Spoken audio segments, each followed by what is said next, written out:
Latin 2. This is the second part of chapter 51.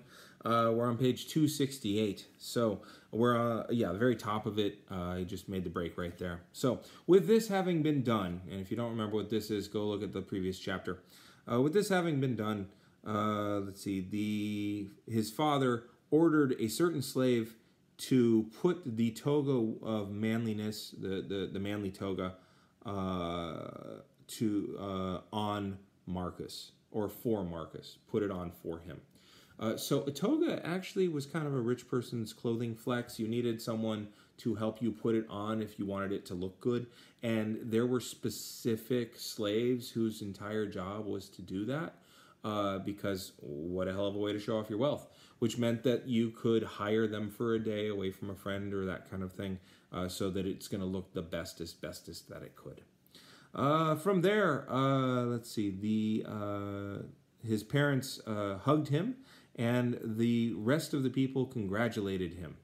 That will also take a dative, because you offer congratulations to someone. Now Marcus, with many friends, or many allies, many attendants, was led by his father into the forum. And what I love there is that Marcus is at the very beginning of that, but then you've got all these people, and then if you notice, est deductus. Even the very, very last part is deductus. That's Marcus right there, right? So he's literally being led by all the people in that line.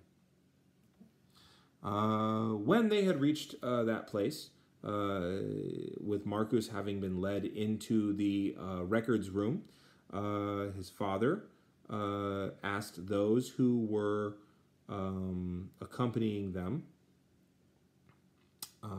to wait outside of the records room. Together, he himself with his son, he himself being Cornelius, with his son, and with a few relatives, entered into the records room, the tabularium, for there the name of Marcus must be inscribed on the public record. And what you see there is erat inscribendum. That is a gerundive of obligation. I'll get into that.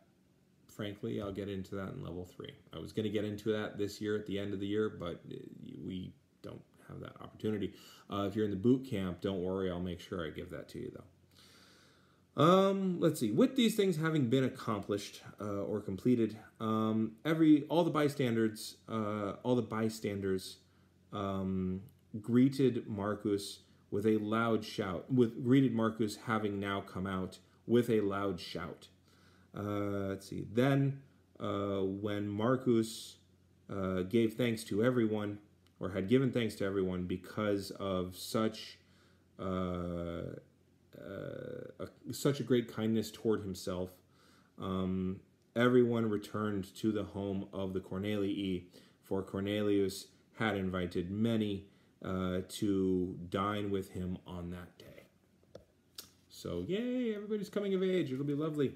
And then all we need to do is find out what happened to Sextus and Flavius. Oh. Oops. All right. So that all happens. Cornelia is betrothed. Marcus comes of age. Betrothed doesn't mean married, by the way. You still got that ceremony to look forward to.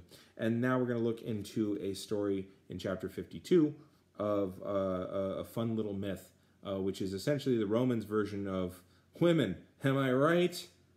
But in fairness, that's like almost all the myths. Like anything dealing with Juno ends up being that. Because if you think about it, Juno is the goddess of marriage and wrath. Because women, am I right? It's literally a patriarchy. I'm sorry. But you're learning the language of bad guys. Probably a useful thing to do.